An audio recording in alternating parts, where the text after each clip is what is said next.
Okay, so right now we're talking about systems of linear equations. So everything we do today is about systems of linear equations. So we can have systems of more than just linear equations, but again, today's focus is systems of linear equations. And today we're going over more of the basics. So we're not talking about word problems today. We're talking about how to solve linear systems of linear equations, what they look like, how many solutions we might be able to get, things like that. So hopefully this is going to be a review for most of you guys. And then today we'll focus on the number of solutions. We'll focus on one of the methods for solving. Tomorrow we'll focus on the other method. But it is going to be quite a few notes. So just make sure you have a paper out. You might even need a second one out, or you can write on the back. Let's see, today is the 4th. So, what is a system of equations? Can anybody give me a basic definition or idea of what a system of equations would be?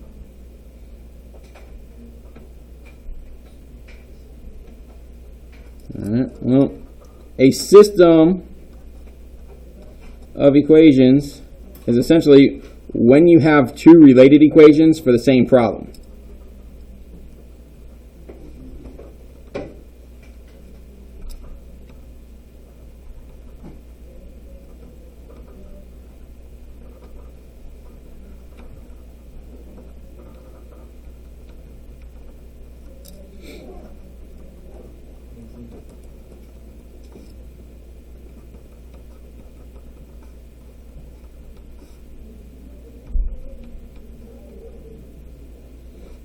Now, why would you have to use a system of equations and not just an equation to solve a problem? It's because of how many unknowns there are, how many variables. So a lot of times when you are doing a word problem, you might be able to write more than one equation. Because if there's, say, two things that you don't know, well, then in order to solve an equation, you can only solve for one variable at a time. So if there's two unknowns, you need at least two equations in order to solve for them. And then you can say the same as you go further with systems. If you have more than just a linear system, say you have three variables, then you'd have to have three equations. All right. So again, the more variables you have that you'd have to be able to solve for, the more equations you'd have to be able to write so that you can relate them together and find a common point that they have in common in order to find a solution. Yes, question? Pearl? What's the one after two? After two, related. Related or related? Related. Is that better?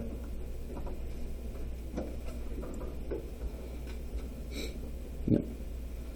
So, now, the solution to a system is a point which they share in common. So if we're talking about on a graph, then we could be talking about where they intersect.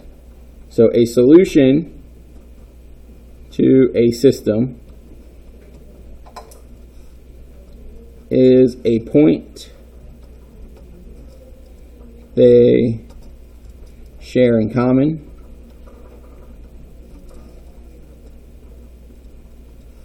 where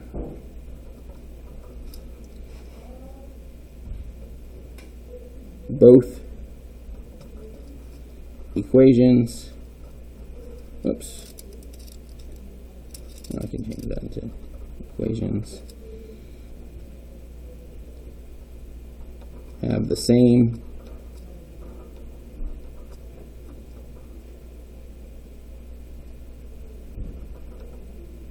values.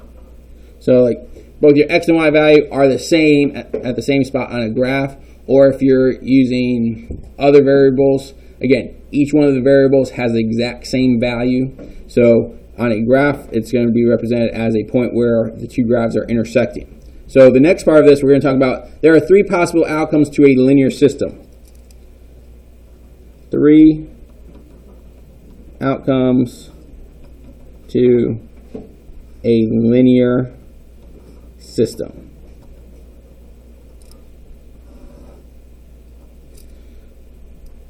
So if I was to draw a coordinate plane, I'm going to draw 3 little coordinate planes here.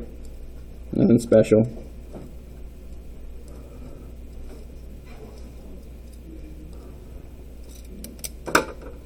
On the first one, if we have 2 lines, there's a good chance that if we had, say, a negative slope line and a positive slope line, that somewhere those lines are going to intersect. Wherever they intersect, that would be our solution. So if we have 2 equations that could be represented by linear equations on a graph, they would intersect and have one solution. Or there's a possibility that if we represent them as lines in a graph, we could end up with 2 parallel lines. Now, if we have parallel lines, will they ever intersect? No. So that means that there's going to be no solution.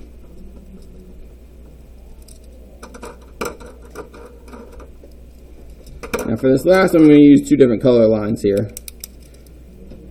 There's also the slight chance that we could have 2 lines that actually share the same exact space and are actually the same line. So I'm going to color this line in half green and half blue. I don't know if you can really tell that from there, but we have 2 lines that are overlapping. They're on top of each other. Since these 2 occupy the same space, how many solutions do they have? Well, line's gone forever, right? So every single point along this line, in both directions, forever, there are solutions. Infinite. Yeah, so on here we say that there is an infinite number of solutions. Infinite number of solutions. Now, saying infinite number of solutions is different than saying all real numbers, right? Because if you said all real numbers, that means that you're talking about every single number there is a solution. Well, this point over here is not a solution. This point over here is not a solution. The only places we have solutions are where they're intersecting, and it's along that line. So there's an infinite number of solutions along this line, right? But again, it's not every single point. It's only along the line. All right, now, that's what it looks like on a graph. When we actually go to solve for these, so there's a couple methods that we use for solving. And when we solve, different things happen. So if you have only one solution, very simply, when solving, you'll have one number equal to each variable. All right, so, again, when solving,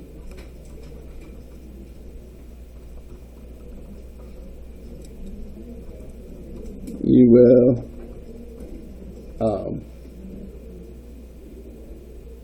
thank you. You will only have one number equal to each variable.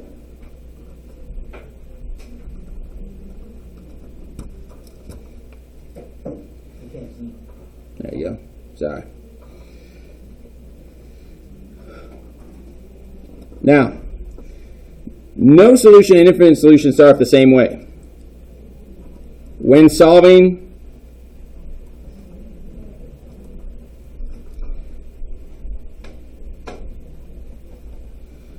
the variables cancel out.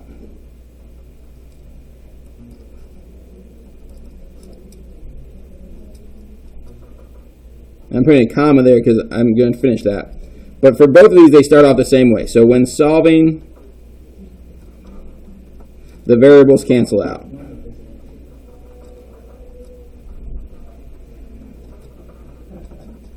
Now,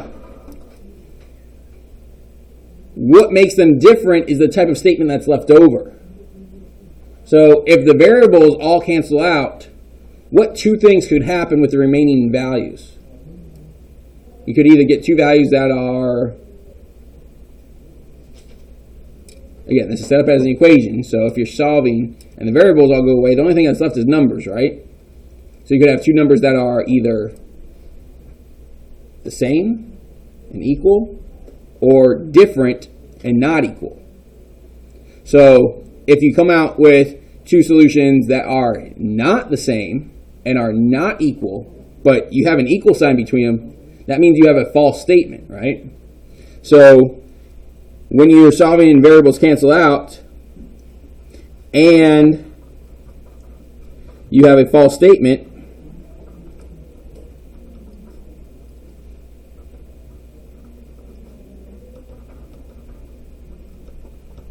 that's when you have no solution.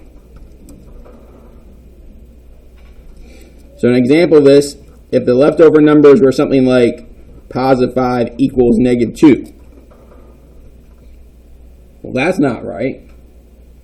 One's positive, one's negative. That's definitely a false statement. So if you end up with something like that, that means there's no solution. Whereas with an infinite number of solutions, when solving, the variables cancel out and you have a true statement.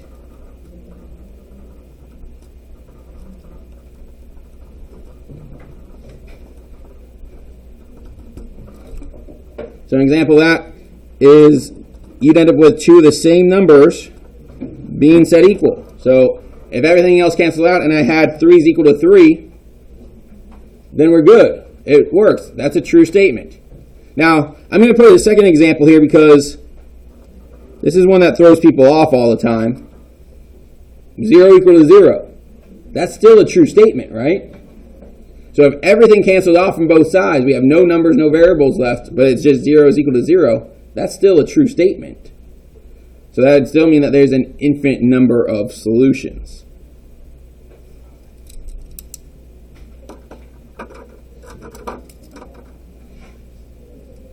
Now, there are 3 main methods for solving a system. All right? We're not using a calculator, I should say. So 3 ways to solve a linear system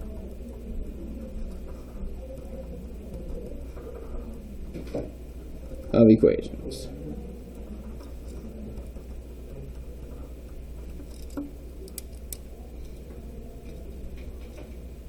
Again, and just remember, everything that we're talking about today is linear. All right, so having 2 equations that could be represented by a straight line. Because will these things hold true if we're dealing with things other than 2 lines? Well, it's still possible to have no solution and infinite number of solutions. But could we have more than one solution if we had things other than lines? Yeah. Say we had a parabola in a line for just a second. Now, you don't have to copy this down. But again, a parabola makes a U shape. A line could pass through that, and then you'd have 2 solutions. Now, usually on the SAT, they're not going to give you something like that unless they give you a picture of it. And if they give you a picture, then you can easily identify the 2 points which it crosses. All right? But again, everything we're doing today is for a linear system of equations. All right, so now, again, 3 ways to solve a linear system of equations. There is graphing, which probably is the most time consuming a lot of times because you have to plot a coordinate plane, make sure the equations fit on the coordinate plane, make sure wherever the intersection happens occurs on the coordinate plane that you're using. Again, graphing can be very time consuming. Best to use graphing whenever they already give you a graph, or if both equations are in slope-intercept form. Whoops.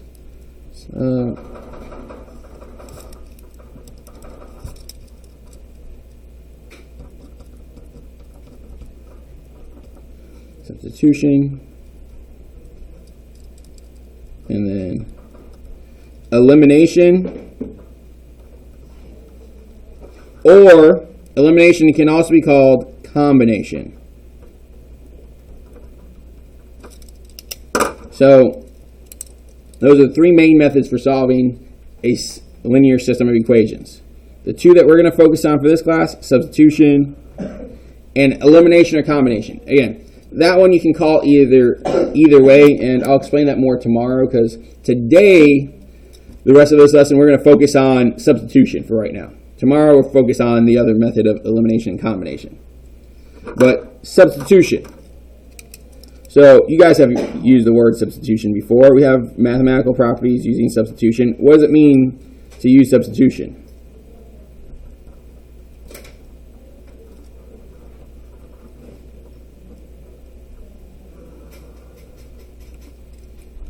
What does it mean to substitute something? Huh? To take away and then replace. Yeah, so we're going to take something out and replace it with another value. All right? That's what a substitution is. We're taking something out and replacing it with a different value. So, on here, substitution is best when one of the two equations is set equal to a variable by itself, or can easily be set equal to one variable. So, best used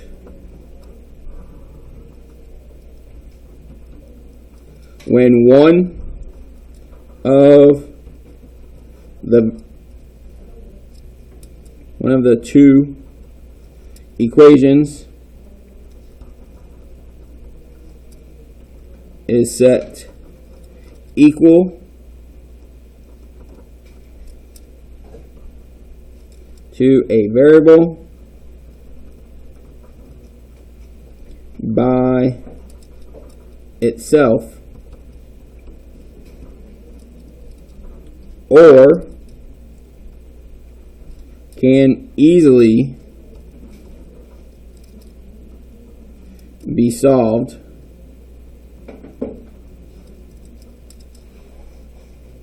for one variable.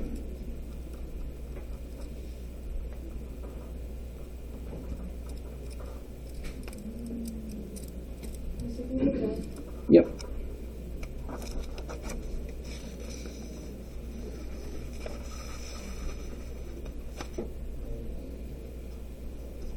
Now, I'm going to sum this up in 3 steps. All right. So, when doing this, essentially, you're going to take one equation and plug it into the variable for the other equation. So again, once you have it already set equal to one of the variables, you're going to take one of the equations and plug it into a variable for the other equation. So that would be the first step. Now again, if you didn't already have one of the two equations set equal to a variable, then you'd have to do a little work beforehand. But this is the process of actually substituting. So take one equation and plug it into a variable for the other equation.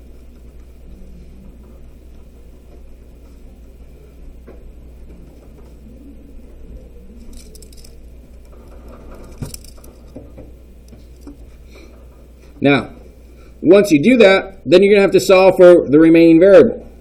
So, step 2, solve for the remaining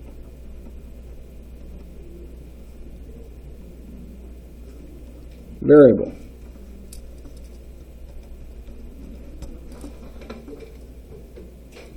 Once you have solved for that remaining variable, then you're going to have to take that first answer and plug it back into the original and solve for the second.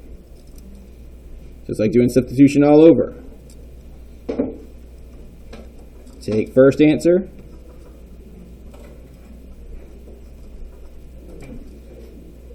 and plug it back into the original equation,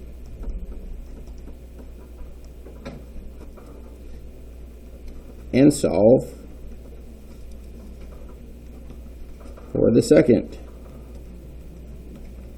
variable. Now, I said back into the original equation. When we were dealing with a system, we were going to have two equations. Does it matter which one you plug it back into? No, you can plug it into either one. Because once you have one of the two values that they should share in common, no matter which equation you plug it back into, the other value is going to be the same. So it does not matter which of the original equations you plug it back into. You want to plug into whichever one's going to make it the easiest to do. So now we're going to take a look at a couple examples. All right. So that's it for the first part of the notes. Now we need to take a look at a few examples as to how to actually do this.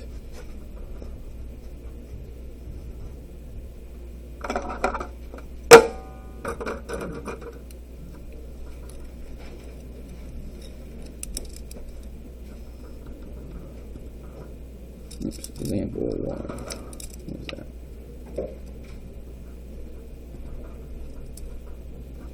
X equals 2 and 3x plus y equals 5. So starting off with a really easy system. Progressively going to get a little harder. Example 2. X equals 3y minus 2. And the second equation, 2x minus 5y equals negative 2.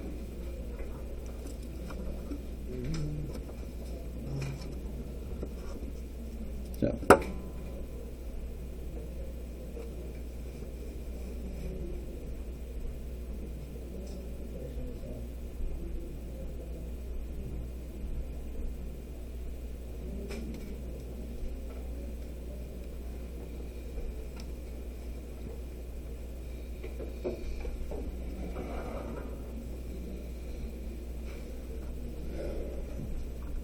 all right.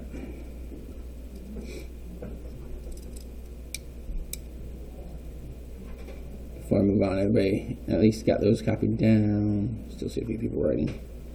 All right. Now, the first one's going to be very short. The second one, not so short. All right. So keep that in mind, how much room you have on your paper. First one's going to be pretty short to solve. Second one, not so much. All right. So, first part of this, we want to take the value that was already by itself. And what's nice about this one is we already have this value is equal to x. So we already have half the problem solved on this first one. So it makes this one a lot easier than most of these problems. So we have the 2. It said equal to x. We're going to take that 2, we're going to plug it in for x down here. All right, so we're going to rewrite that equation. We're going to have 3 times 2 plus y equals 5. So now we just have to solve that equation. So 3 times 2 is 6. Plus y equals 5. What's the last step going to be to get y by itself? What do we have to do to get this 6 over?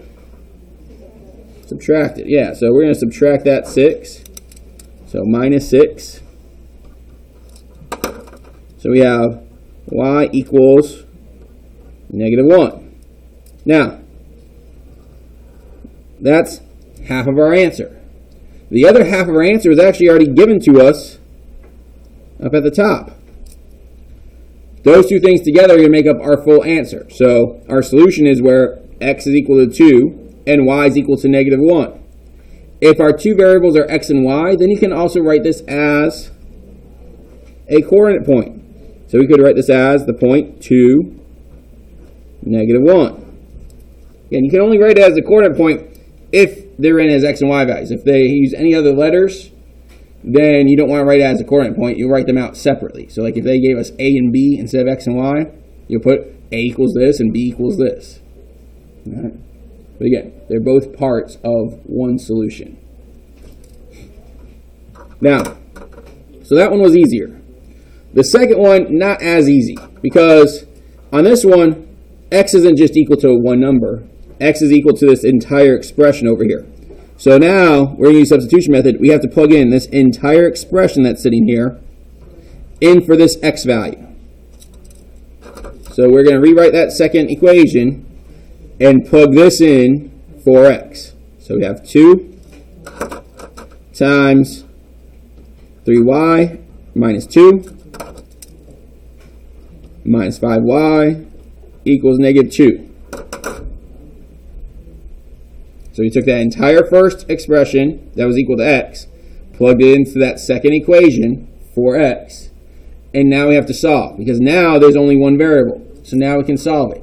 Again, you can't solve an equation until you're down to one variable. So what's our first step going to be to solve this one? So we got to use some algebra skills now. Distribute. Yeah, so we're going to distribute the 2 that's out in front to both of those.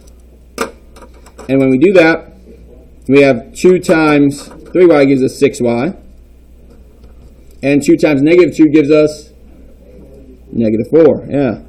All right. We still have the negative 5y, and we still have the negative 2 on the other side. What can we do next? Okay, we want to get the variables on one side. So before we can get the variable by itself and the constant by itself, there's one thing in between. Combine like terms. So here we have 2 y's right now, right? So let's go ahead and combine those first. So if we combine those two, we now have just 1y or y minus 4. Or you could have said negative 4 plus y. Either way, it's the same thing. So now, we need y by itself. So we just have the variable on the one side. Now we got to get that constant over to the other side. So we're going to add. So add 4 plus 4 plus 4. And we have y equals positive 2. And that is our answer for y. Are we done? No. Unlike our last one, we weren't given one of our values to begin with, right? So now that we know what y is, what do we have to do? Plug it back in. Now, does it matter which equation to plug it into? No. We could plug it into either one of these. Because again, the y value at 2 should end up giving us the same x value for both of these equations. So it doesn't matter which one of these two you plug it in for. So pick whichever one you think is the easiest. If you're to plug the y value into that top equation, since it's already set equal to x, you would only have to simplify an expression. Whereas if you were to plug it into the second equation, well, x and y are on the same side, so then you'd have to go through the process of solving all over again. So again, pick whichever one's easier. In this case, it's probably going to be the top one. So we're going to take that top equation. Let's bring it down here, and we're going to plug in. So I have x equals 3y minus 2. So plugging the y in. Oh, thank you. So plugging that y in now. So we got x equals 3 times 2 minus 2. Well, 3 times 2 is 6. And 6 minus 2 is 4. So there wasn't a whole lot of extra work there. Right? We just had to plug it back in and simplify. So now we have our two parts to our answer. So our final answer is at the coordinate point 4, 2. And that'd be our answer. And thank you for reminding me to move this up. Again, I'll do that a lot where if I have this zoomed in too far, just tell me to move it up, because I'll be going off screen and starting to work problem out. And if I'm still talking and it looks like I'm still writing, make sure I move it up so you guys can see. All right. So one last problem that's a little bit special. All right. So this will be our last example for today, and then we'll take a break from notes. And we'll resume tomorrow, because I don't want to give you guys too much on the first day back after that long break, after that hurricane. So we got y equals 2/3 x plus 4 2x minus 3y equals negative 12. Now, at first glance, this problem looks like it's going to be a lot harder because we have a fraction in it. But don't make a fraction discourage you guys, because a lot of times in some of these problems, the fraction disappears after the first couple steps. So on this one, it's actually no harder than the last problem. Actually, this one's actually easier than the last problem. There's a lot less work here. So this time, instead of being set equal to x, this one was set equal to y. So that means we're going to take this entire equation, and instead of plugging in for x, we're plugging it in for y. So this time we're replacing the y value over here. So we are going to rewrite that second equation. 2x minus 3 times 2/3 x plus 4 equals negative 12. Now, just like the last one, what's the first step that we're going to have to do here? I heard somebody say distribute. I don't know where that came from. Okay, so distribute. What are we distributing? The negative 3. Yeah, I'm glad you guys said negative 3. So the negative that's with that 3 has to be distributed as well. Because if we don't distribute that negative, we're not going to get the correct answer in the end. So make sure if you have a negative with the number that you're distributing, you have to distribute that as well. So on here, we now have 2x. And now we're going to multiply that negative 3 with that 2/3. So if I have 3 times 2/3, how do I multiply that?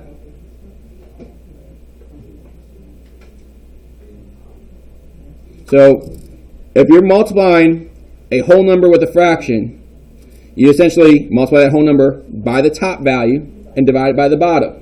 Or you can do it the opposite way to keep the number smaller. So you could divide first and then multiply. It still works.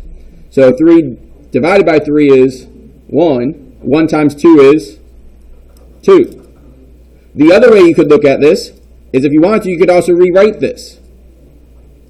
The 3, if you rewrote it as a fraction, you multiply straight across the top, straight across the bottom. And if you have common factors on top and bottom when you multiply, they do what? They cancel out. So now we just end up with 2/1, which is just 2. So that's 2 different ways you can look at multiplying that whole number with a fraction. All right? But again, when you multiply a whole number with a fraction, it's essentially multiplying the top number divided by the bottom. Okay. So on here, we end up with just 2. Now, since there's a negative out there in front, it's a negative 2x. And negative 3 times 4 is negative 12. And we still have the negative 12 over there. Now we're back to the step of combining like terms. So what are our like terms here? We have a 2x and a negative 2x. What's going to happen with those two? They cancel out because positive 2 and negative 2 gives us 0. So now we have negative 12 equals negative 12. Wait a minute. Did we do something wrong? What happened? What happened? Because I don't have a variable left. So now what? I heard no solution over there. All right. Is it no solution? Infinite solution. Infinite solution? Why do you say infinite instead of no? Because they are equal. Both sides are the same. So when you get the variables to cancel out, it's going to be one of two things. It's either going to be no solution or infinite solutions. The difference between those two is, are the values actually equal? So is this a true statement or a false statement? If it's true, it's infinite. If it was false, then it would be no solution. So this, since that's a true statement, this is going to be an infinite number of solutions. Oops. And we're going to stop there for today. All right? So infinite number of solutions.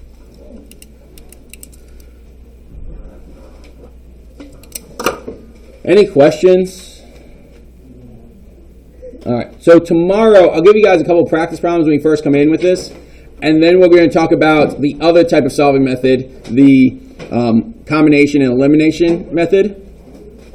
And then on Friday, we'll do some more practice. Next week, we'll introduce it into word problems. All right?